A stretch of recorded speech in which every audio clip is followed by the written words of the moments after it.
This is The New Yorker Out Loud from The New Yorker magazine. I'm Deborah Treisman, fiction editor at The New Yorker. Each month, we ask a New Yorker fiction writer to select a story from our archives to read and discuss. For this month's podcast, George Saunders chose You Must Know Everything by Isaac Babel. Study, she suddenly said with great vehemence. Study, and you will have everything, wealth and fame. You must know everything. The whole world will fall at your feet and grovel before you. You Must Know Everything is an early story, written in 1915, when Isaac Babel was only 21. The story, translated from the Russian by Max Hayward, was published in The New Yorker in 1966. George Saunders is the author of 3 short story collections. The most recent, titled In Persuasion Nation, was published by Riverhead last year. A new collection of nonfiction, The Brain-Dead Megaphone, will come out in September. He has been contributing fiction to The New Yorker since 1992. George Saunders joins me from the studios of WAER in Syracuse, New York. Hi, George. Hi, Deborah. So, the main question is, why did you choose this particular story? Well, I love everything Isaac Babel wrote, and when I found out that he was only 21 when he wrote this, I was really intrigued, and especially to find out that everything he later perfects is here. It's all present in kind of this crude form. Once you referred to Babel as a combination of your 2 favorite writers, Hemingway and Kerouac. Those are 2 writers I would never have thought to mention in the same breath as Babel. This turn-of-the-century Russian-Jewish writer from Odessa. What's the comparison there for you? Well, whenever a writer makes those kind of references, they're so private. And to me, it was kind of like Hemingway was the stiff upper lip kind of tough guy, and Kerouac was everything that's left over, this kind of hippie, wild sensibility. And so for me, with Babel, you can feel this extreme discipline, that he was obviously a heavy editor and very tough on himself. So that's the Hemingway part.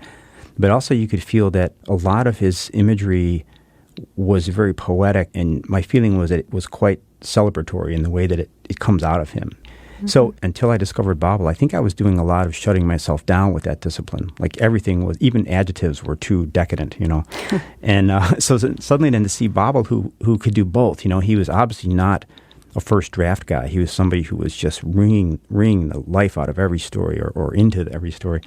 But when the time came for him to sort of do a little poetic burst, he also recognized that as a legitimate thing to do. So somehow, in my very, self-referential system, he was a combination of those 2. Uh-huh.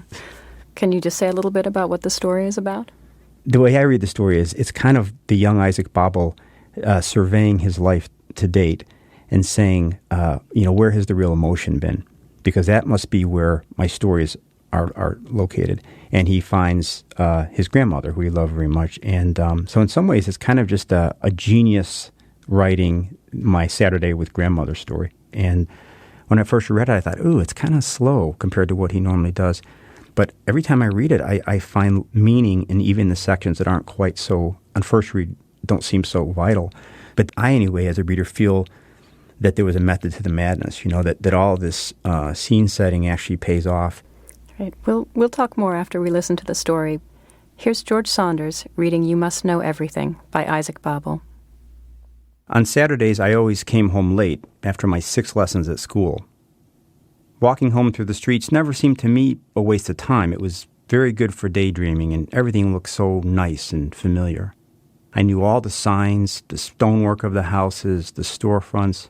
I knew them in some special way all my own, and I was quite convinced that I saw in them what really mattered, that mysterious something that we adults call the essence of things.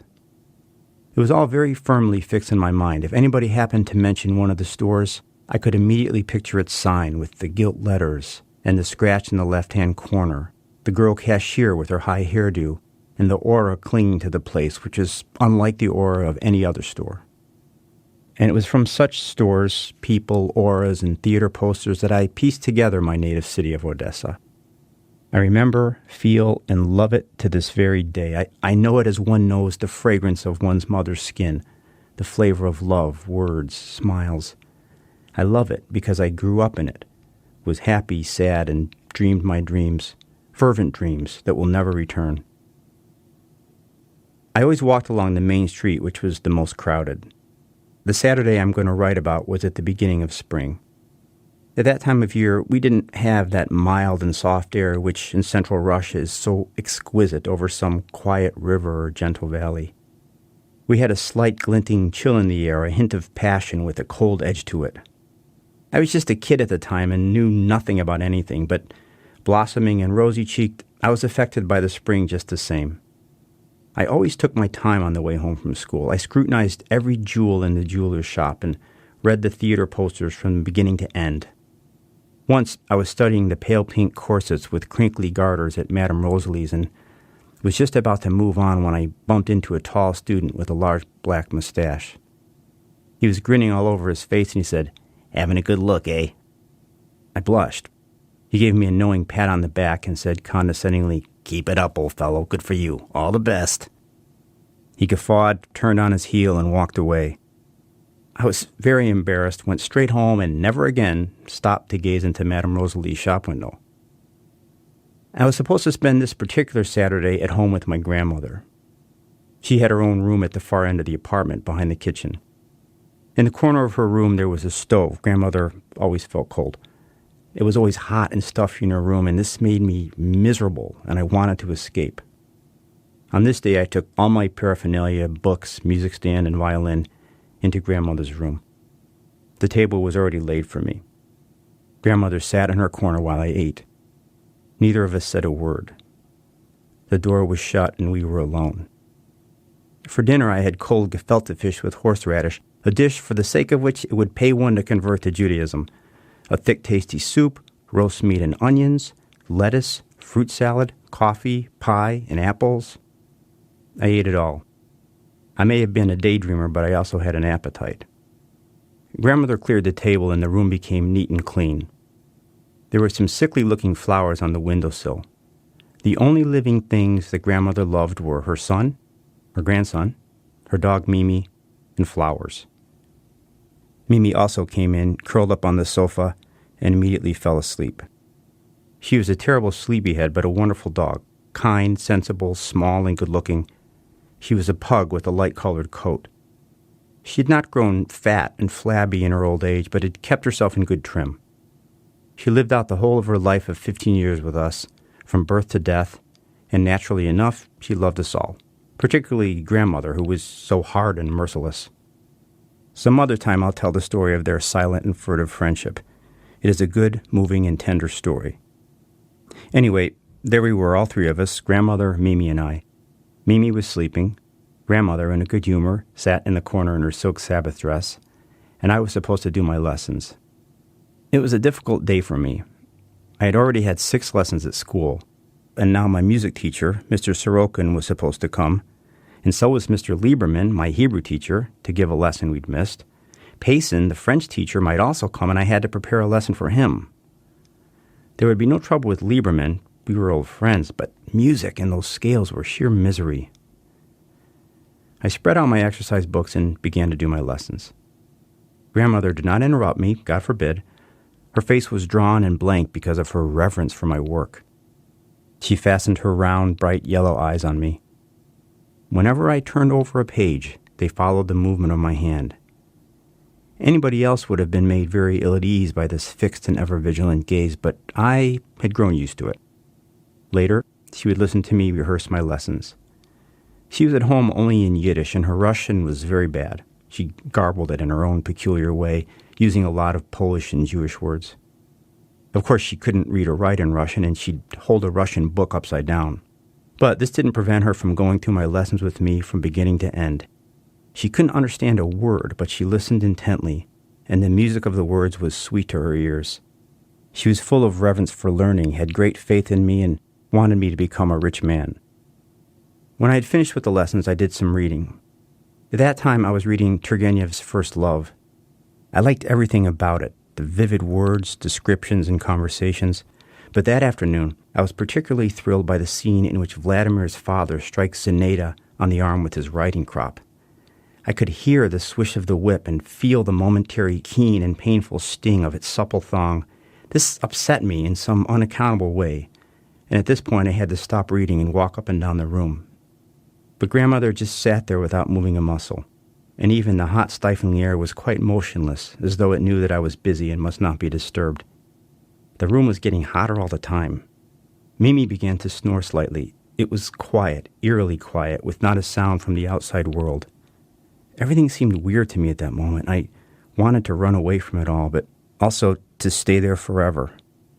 The darkening room, Grandmother's yellow eyes, her tiny figure wrapped in a shawl, hunched up and silent in the corner, the heat, the closed door, the crack of the whip, its loud swish. Only now do I understand how bizarre all this was and how much it affected me. I was startled out of my troubled state by the ringing of the doorbell. It was Mr. Sorokin. I hated him at that moment. I hated his wretched scales, all this meaningless, futile, squawking music. It must be said that Sorokin was a splendid fellow. He had close-cut hair, fine large hands, and magnificent full lips. Today, under Grandmother's eye, he had to teach me for a whole hour, even a little over, and really give value for money. He got no credit for his pains. The old woman's eyes followed his every movement coldly and intently, and were quite indifferent and aloof to him. Grandmother had no time for strangers. She expected them to do their duty by us, and that was all. We began our lesson. I was not afraid of Grandmother, but for a whole hour I had to bear the brunt of poor Sorokin's unusual devotion to duty. He felt very out of place in this remote room, in the presence of the peacefully sleeping dog and the frosty old woman sitting in the corner. At last he took his leave. Grandmother coldly gave him her large, leathery, and wrinkled hand, but she made not the slightest movement with it. As he left, he bumped into a chair. I endured the following hour as well, Mr. Lieberman's Hebrew lesson, and the moment came when the door closed behind him, too. By now it was nightfall. Far away, specks of gold lit up in the sky. The deep shaft of our courtyard was flooded with moonlight. In the neighbor's apartment, a woman's voice began to sing, "Why do I love you so madly?" The rest of my family had gone to the theater. I felt depressed and tired. I had read so much and done such a lot of work. The servant girl brought in the samovar. Grandmother lit a lamp. This immediately mellowed the room. The dark, massive furniture was bathed in soft light. Mimi woke up, took a walk through the other rooms, and then came back to us to wait for supper. Grandmother was a great tea drinker. She had kept a gingerbread for me. We both drank a lot of tea. The sweat began to glisten in the deeply etched seams of her face. "Do you want to go to bed?" she asked. "No," I replied. We began to talk, and once again I listened to Grandmother's stories. Long, long ago, there was a Jew who kept an inn. He was poor, married, and weighed down by a large family, and he sold vodka without a license. A government inspector came to see him and started making trouble for him. He went to a rabbi and said, "Reb, a government inspector is plaguing the life out of me. Ask God to help me." "Go in peace," the rabbi said to him. "The government inspector will quiet down." The Jew went home. He found the inspector on the doorstep of his inn. He was lying there dead with his belly all purple and swollen up. Grandmother fell silent. The samovar hummed away. The neighbor was still singing. Everything was covered with blinding moonlight. Mimi began to wag her tail. She was hungry. "In the old days, people had faith," Grandmother said. "Life was simpler. We lived next to the estate of a Polish count. The Tsar himself used to come and visit him. They used to make merry for 7 days at a stretch. I would run up to the hall after dark and look in through the lighted windows. The count had a daughter, and she had the finest pearls in all the world. Then there was this rebellion. Some soldiers came and dragged the old count out onto the square. We all stood around and cried. The soldiers dug a hole in the ground. They wanted to blindfold the old man, but he said he didn't want it. He stood in front of them and gave them the order to shoot. He was a big man with gray hair. The peasants liked him. Just as they were burying him, a courier came racing up. He had a pardon from the Tsar. The samovar was slowly going out. Grandmother drank her last glass of tea, which had gone cold by now, and sucked a piece of sugar in her toothless mouth. "Your grandfather," she said, "was a great one for telling stories. He didn't believe in anything, but he trusted people. He gave away all his money to his friends, but when he came to them for help, they threw him downstairs. That made him a little queer in the head." And she went on to tell me about my grandfather. He was a big man with a sharp tongue, passionate and overbearing. He played the violin, wrote essays at night, and knew all languages. He was ruled by an insatiable thirst for knowledge and life.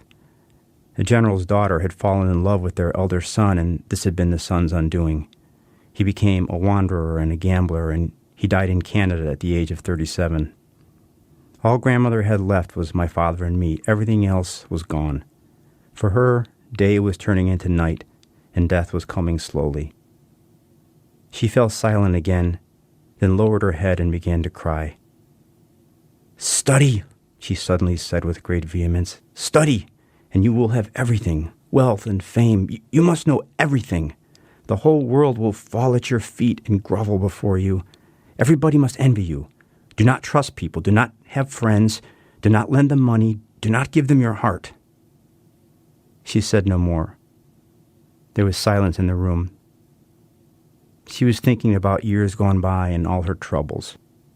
She was thinking about my future, and her stern commandments pressed down heavily and forever on my weak, untried shoulders. In the dark corner, the iron stove glowed red hot and gave off a fierce heat. I was hot and stifled, and I wanted to run outside into the fresh air and escape, but I hadn't even the strength to raise my head. There was a crash of crockery in the kitchen. Grandmother went in there. It was supper time. The next moment I heard her harsh and angry voice. She was shouting at the servant girl. I felt awkward and upset. She had just been full of such peace and sadness. The servant was answering back. "Get out, you little slut," I heard my grandmother shout with uncontrollable rage in an unbearably loud and shrill voice. "I'm the one who gives orders here. You're breaking my things. Get out." I could not stand the raucous, metallic sound of her voice. I could see her through the half-open door. Her face was taut. Her lower lip was trembling with fury. Her throat was all swollen. The servant was trying to reply. "Get out," grandmother said. Now everything was quiet. The servant, with hunched shoulders and on tiptoe as though she was afraid to hurt the silence, crept out of the kitchen. We had supper without exchanging a single word. We ate well and plentifully, and took our time over it. Grandmother's translucent eyes were motionless, and I did not know what they were looking at. That was George Saunders reading You Must Know Everything by Isaac Babel, translated by Max Hayward. You can also find the story in The Complete Works of Babel, published by Norton and translated by Peter Constantine, which is available in paperback. So, George, when I was reading this again for this, I thought that if you were going to write the story, you would write the story of the mean grandmother and the kind dog. Yeah, that's always, because that's how it actually is in the real world. Grandmothers are always mean and dogs are always nice. Now, I really admire and envy what Babel does here, because he's able to do, it's such a subtle story that contradicts itself all over the place in just the way that life does. And I certainly don't have anywhere near that kind of confidence. Even as a 21-year-old, he's got this amazing willingness to let everything into the story. Mm-hmm. Do you think it's confidence, or you think he's just kind of winging it? I mean, I think in some ways both. My sense of him as a writer always is that he left the door very wide open and then kicked some things out.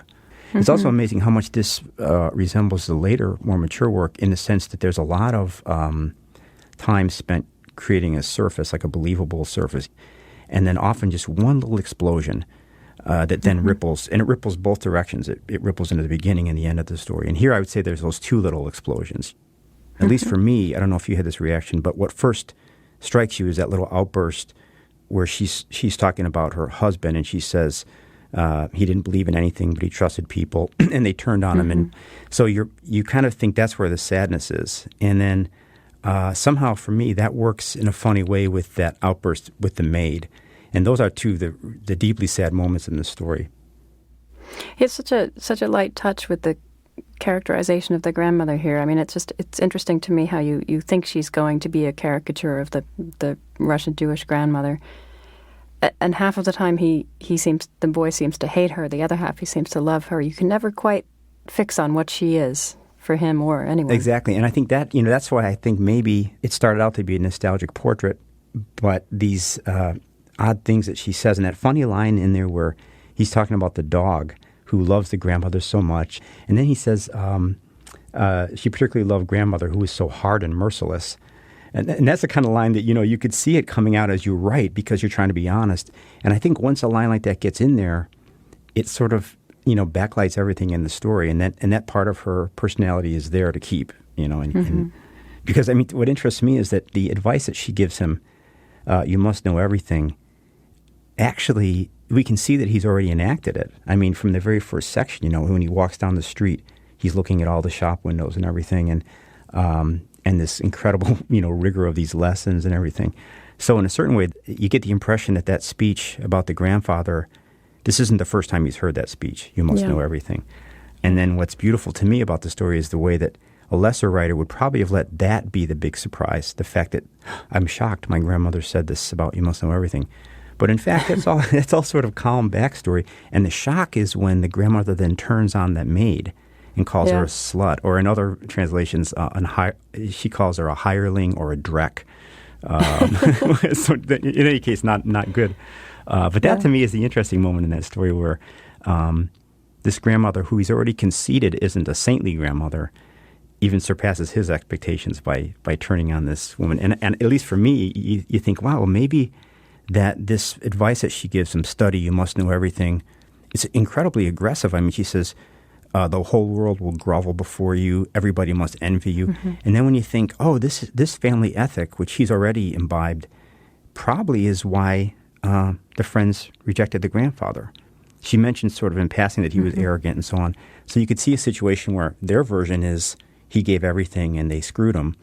But the friends might say, oh, that guy was so arrogant, All he wanted was us to grovel before him and envy him. So there's a kind of beautiful circularity in it. So a lot of people read that advice as sort of Babel's recipe for becoming a writer. It seems awfully calculating if that's what it is. Don't trust people, don't have friends, don't lend them money, don't give them your heart. Well, and actually, all those you just named, he contradicted every single one of those. He was apparently always giving money away, both in Paris and in Russia, and had a lot of good friends. But I did hear once that he would say, you must know everything. And he used to, when he met a woman, he would pay her for the privilege of looking into her purse, with the idea with the idea that you could sort of tell a lot about a person by what they had in their purse. It also seems like a bit of a pickup line, but he also, I mean, some writers say that he one of the reasons he ended up being killed by Stalin was that he had gotten really close to the police chief, and partly Babel was just fascinated by that stuff, and I think also he really did feel like the more you knew, the more you could get into your stories. George Saunders, thanks so much. Thank you. That was fun.